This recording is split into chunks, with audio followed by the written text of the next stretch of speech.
First of all, one needs to look at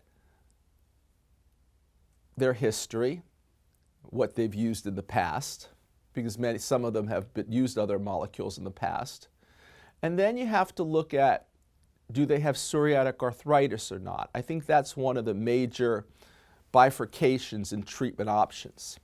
Because if somebody has psoriatic arthritis, symptoms of psoriatic arthritis, even if it's early, stiffness in your fingers or toes when you wake up in the morning, swollen joints, swollen digits, tenderness behind the ankle, plantar fasciitis, then you're going to want to use a biologic that works extremely well for psoriatic arthritis. If someone doesn't have psoriatic arthritis, you don't have to go in that direction.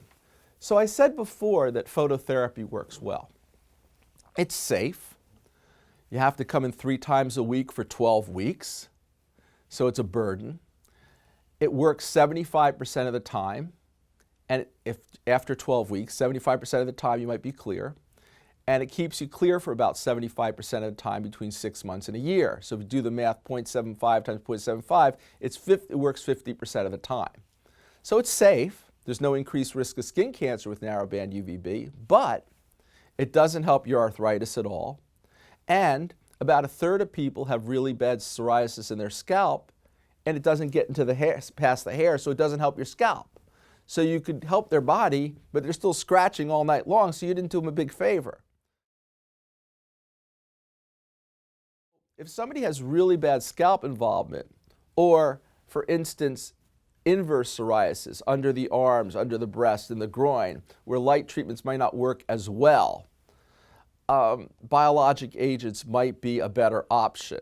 Now, sometimes people have had the one adverse event that's pretty much true of all biologic agents is there's a slight increased frequency of serious infections.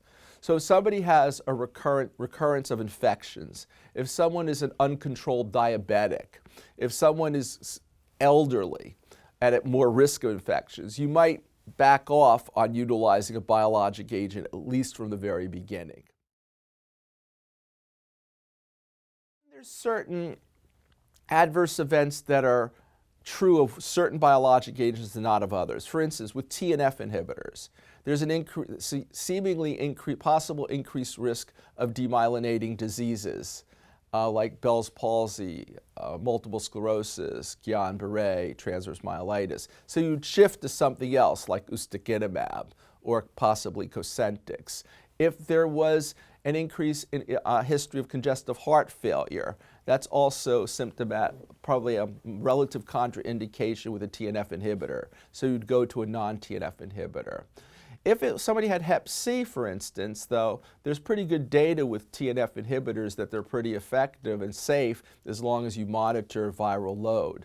So, and on the other hand, with Crohn's disease and ulcerative colitis, there seems to be a possible association risk with Cosentyx and ixekizumab. So therefore, those would be, for instance, Humira is FDA approved for Crohn's. So if they have psoriasis, why would you go to a possible drug that increases it and when you have one that already treats it? Off-label wise, none of these drugs are FDA approved for children under the age of 18. Yet Enbrel has data under the age of 18. Stelara has some data under the age of 18. So I might use them off-label in children because I know the safety in the studies where those two have been published.